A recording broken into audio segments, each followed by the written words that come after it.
Good morning. It's Monday, March 4th. The war in the Middle East is now 150 days old.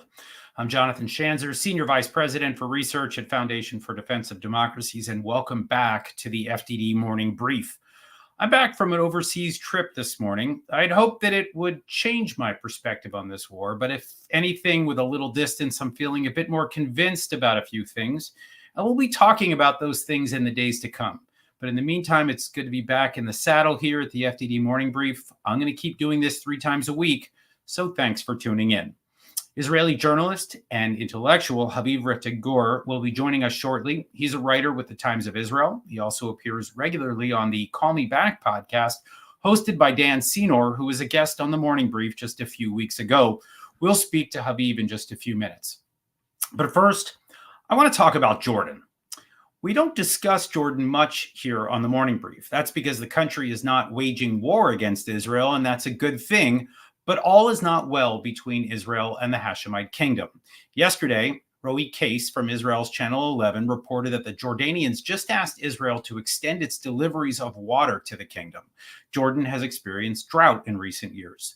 The request comes amidst a downturn in Jordan's economy in recent years, and this has corresponded with increased anti-Israel rhetoric.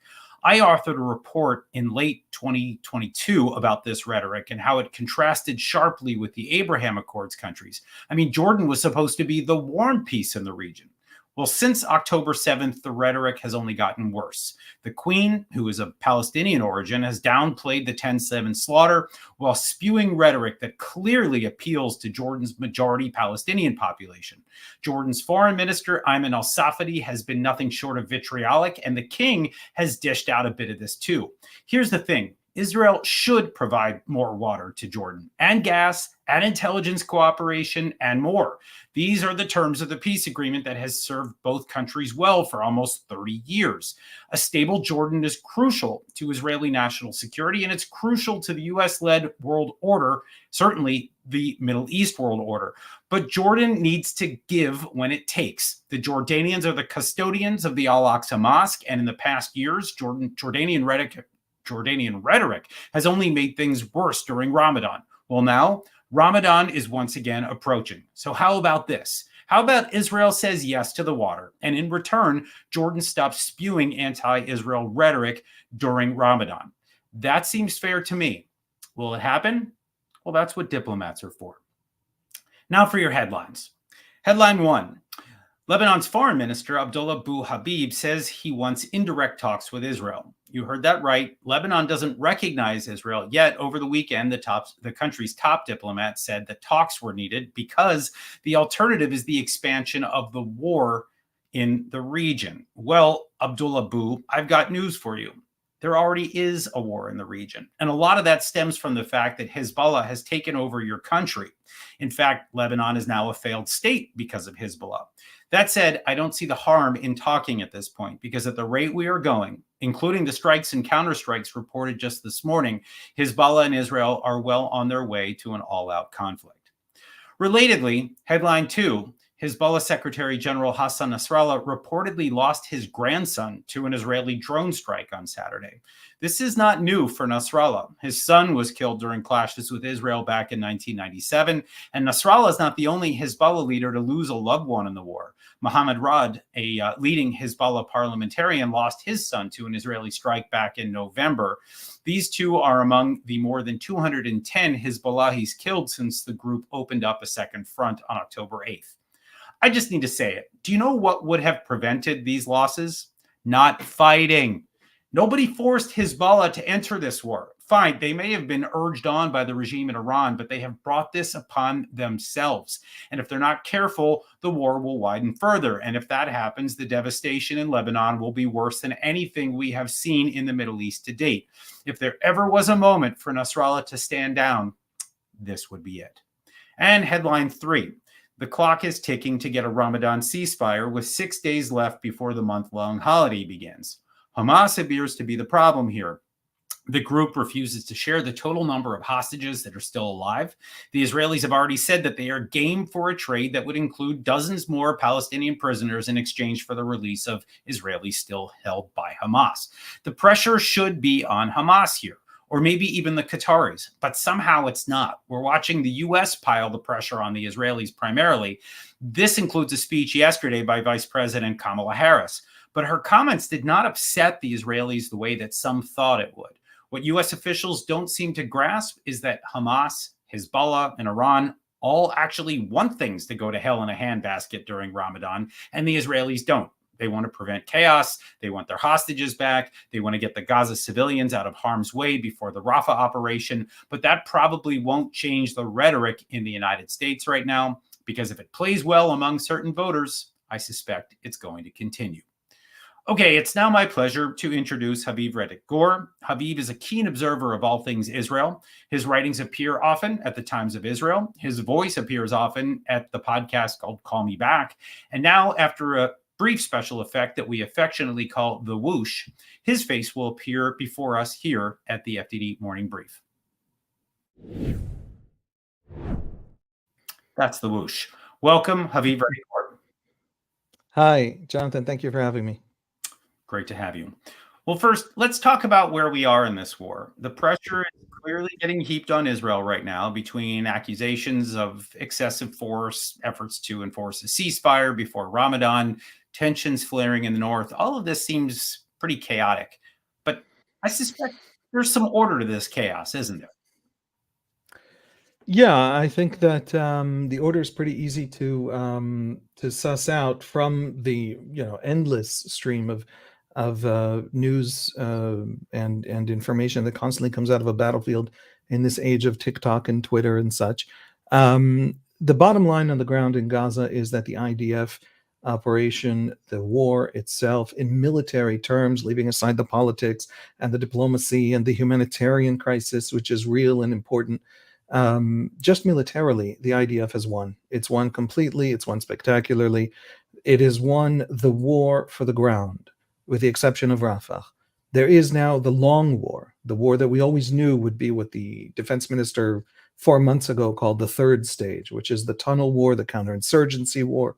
That's the war for pulling the Hamas cells that remain in the areas where the battalions and the brigades have been shattered out of the civilian population, out of the tunnels, destroying the tunnels.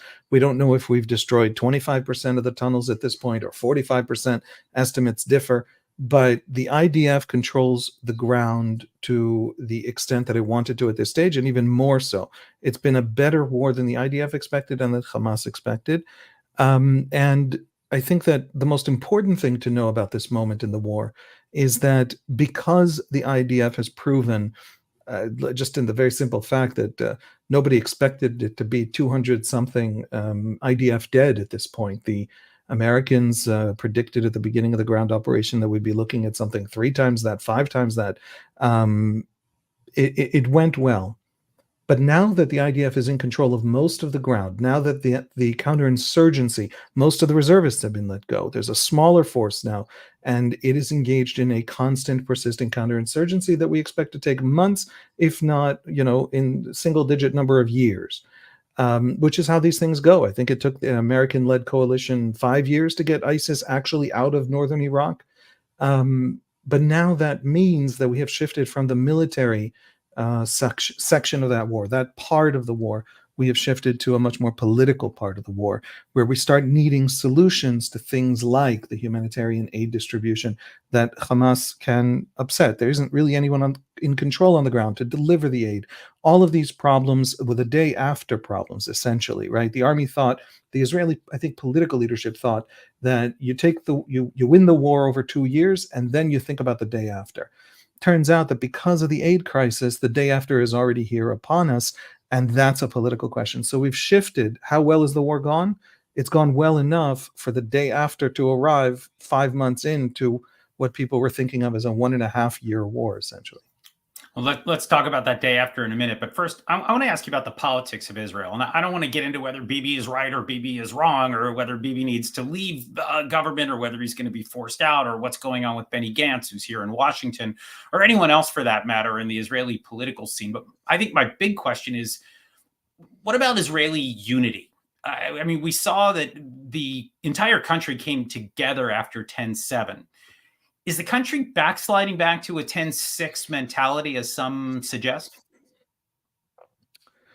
I'm going to say something that counts for most of the political system to avoid partisanship or just direct sort of politicking, which I really do feel a need to avoid also just because of internal Israeli discourse. There are still soldiers fighting a war. This is not a moment for that.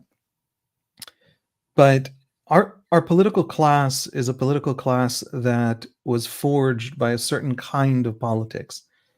This is happening in many places around the world. The science of marketing, the capacity to hack the human brainstem and manipulate populations, has really, to a terrifying and frustrating extent, taken over a lot of political campaign um, skill sets and a lot of political campaign firms all over the Western world.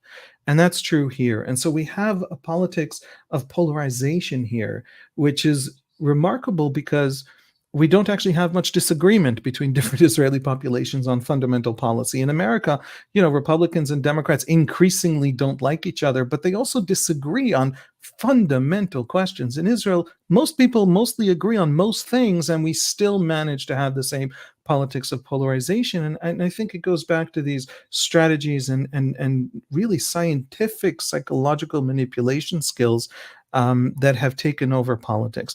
I say all that just to say the campaigns are back. On the Likud side, we've seen Twitter accounts activated in the last month that were campaign Twitter accounts. That's true on the other side as well. We know that a lot of the rhetoric in Israel about Palestinian state not being possible and Netanyahu standing firm against it is domestic politics rather than policy. There hasn't really been a policy discussion on these things. It's a lot of posturing. And so I think that the political campaigns are back. With the political campaigns, we've started to see some protests, still minor protests, still 100,000 people isn't minor, but it's much less than what it could be. And it's also around hostages. It's also around questions related to the war is still the vocabulary of public debate, even when we are talking about our polarization and really that kind of thing. Once there's a sense among the Israeli public, I think that the war has receded, that the soldiers are no longer in danger, that a left-wing voting soldier and a right-wing voting soldier fighting side by side, that we're not betraying them by going back to the fight. I do think the campaigns are back in full swing, and we're going to see major protests, and Israeli politics will be back. And incidentally, I'm not sure that's a terrible thing. In other words, I don't want this unity ordinarily. I'm not sure that's healthy. I actually tend to agree with that. It's a very thoughtful insight right there. I think seeing some disagreement in Israel, I mean, you always talk about how you put two Israelis in a room and you get 10 opinions, and that's always been what Israel has been about. So I think there is something very healthy about that.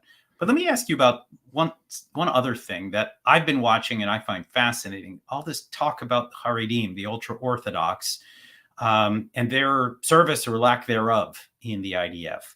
Is this the right time to push for this? And what would be the implications here if this moves forward? The IDF has been, for at least 30 years now, starting to rethink how you fight wars. And it's been talking about itself as a more efficient and smaller and also more powerful, but powerful in with all kinds of force multipliers that aren't personnel, a more efficient and smaller military. October 7 ended that. It ended decades of that kind of thought. And it ended it very abruptly. And going forward, the IDF is now going to invest massively in the most humdrum, boring kind of infantry battalions of ordinary grunts on all the borders. No offense to, I was an extremely ordinary grunt in the army, but it's going to need many, many more tens of thousands of those, and it's going to need them permanently. And so the army now, in terms of personnel, is starting to grow, and we're already seeing it in the November already. Really, there's a November draft and there's a March draft. There are 3 or 4 drafts in a year, depending on units.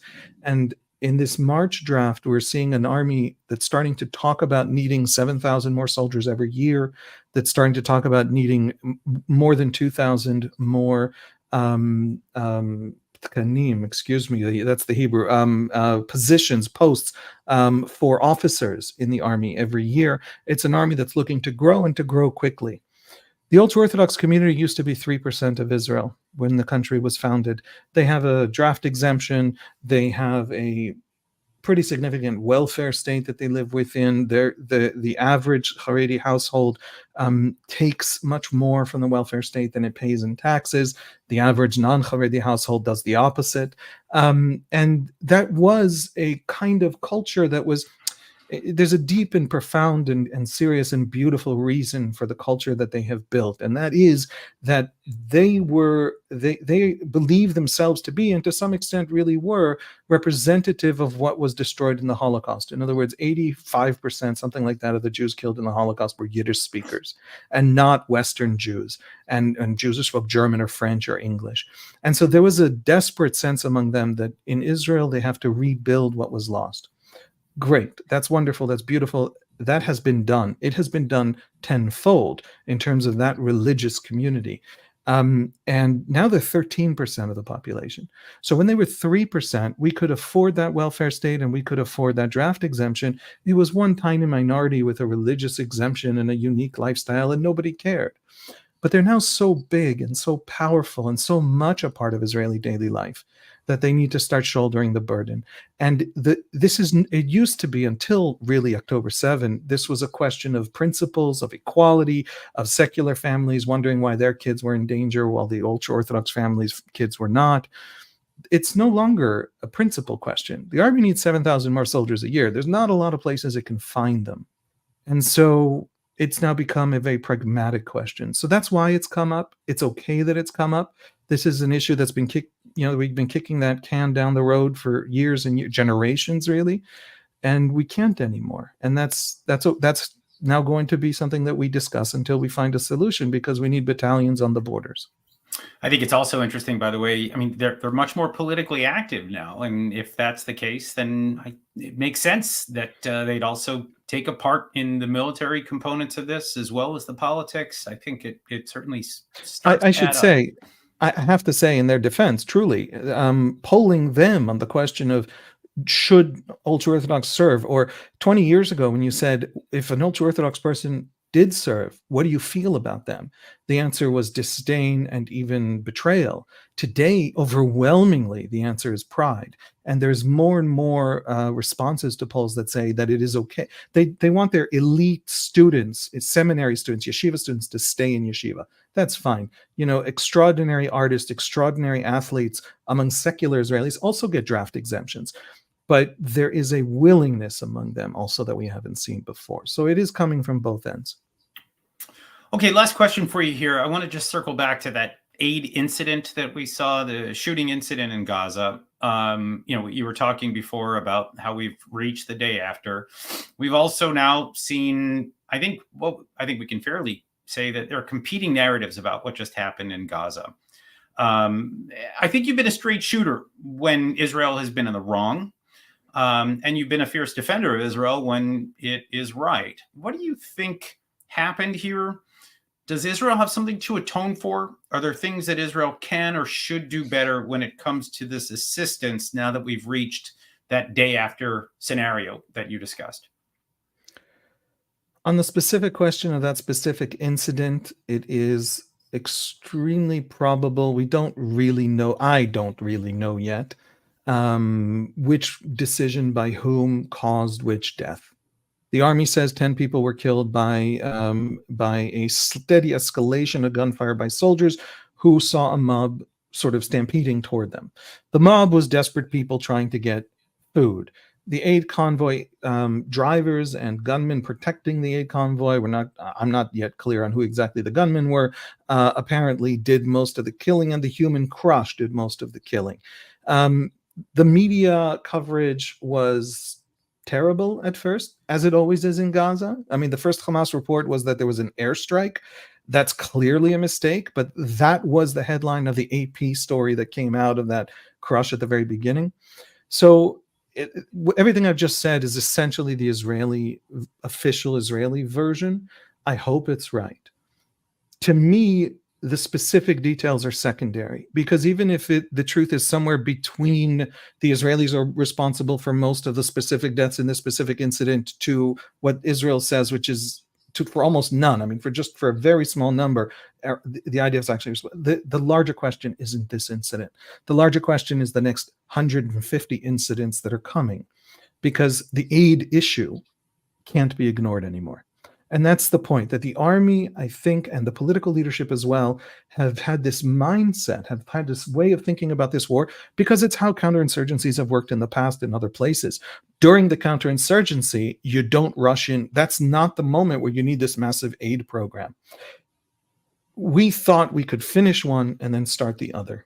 The collapse of Hamas, and not just the quick collapse of Hamas, but the way Hamas has devoted itself since it began to understand its collapse. It's because the battalions couldn't actually fight, it turns out. They tried to mount company scale, battalion scale attacks on Israeli soldiers and failed throughout the last 5 months. They essentially devolved power to cells, to tiny little groups of 4 guys, 10 guys, and their job is just to disrupt, and they don't even need command and control anymore. And so they've been also disrupting the aid convoys. They've been either protecting aid convoys, that they start out protecting them, but then they steal them. They have been threatening UNRWA truck drivers. They have been trying to disrupt, trying to increase the chaos and suffering in Gaza, because they no longer see themselves ruling Gaza. They now see themselves as preventing anyone else from ruling Gaza. We need a day after. We need someone who can take control. If it can't be the Israelis for various reasons, it needs to be someone else, and we need it now. So what I see that incident as telling us is the Israelis need a plan. And in that sense, that is the deep criticism right now I have of the government at the moment. And it's a criticism that's very short-lived. We could also put in place a plan, find those partners, get that infrastructure going, but it needs to start happening right now. That, I think, is the message from that incident. Sounds like we've officially reached the insurgency. Okay, thank you, Haviv Rettig Gur, for taking time out to join us today on the FDD Morning Brief. Thanks for having me, Jim. Okay, here's what FDD has on tap for you today. My colleagues Jacob Nagel and Mark Dubowitz are out with a new essay in the Jerusalem Post, arguing that even while serious proxy threats challenge Israel across multiple borders, the Israelis have really no choice but to stay focused on countering the most severe threat to its existence, Iran's nuclear weapons program. It's not easy to stay focused these days, but these guys are absolutely correct. The nuclear program is the big one. FDD's David May has a new piece out on Friday in the National Interest, looking at a shadowy figure in South Africa who directs multiple organizations that appear to be providing support to Hamas. The guy's name is Ibrahim Gabriels. I've never heard of him before, but my sense is that we'll be hearing more about him in the weeks or even months to come. And finally, FDD adjunct fellow Haitham Hassanein appeared on NPR this weekend to talk about an Egyptian company that is facilitating border crossings for select Gazans who are able to pay thousands of dollars in fees to get across the border. He suggests that this company would not be able to operate without the full cooperation of the Egyptian security apparatus. Haitham, by the way, is an Egyptian national, and he thinks this might be part of an effort by Cairo to inject some cash into the struggling Egyptian economy. Oh, and by the way, I continue to hear about those tunnels that almost certainly lie beneath the Philadelphia corridor along the Gaza-Egypt border. Did the Egyptian government also keep those operational in order to help to supplement the Egyptian economy? We'll find out soon. All right, that's it for today. Read our expert analysis on our website, fdd.org. Read our quick takes on X @FDD, and support our work with a tax-deductible donation at fdd.org/invest. Tune in Wednesday for another installment of the FDD Morning Brief. Same time, same place. Until then, I'm Jonathan Schanzer, signing off for FDD.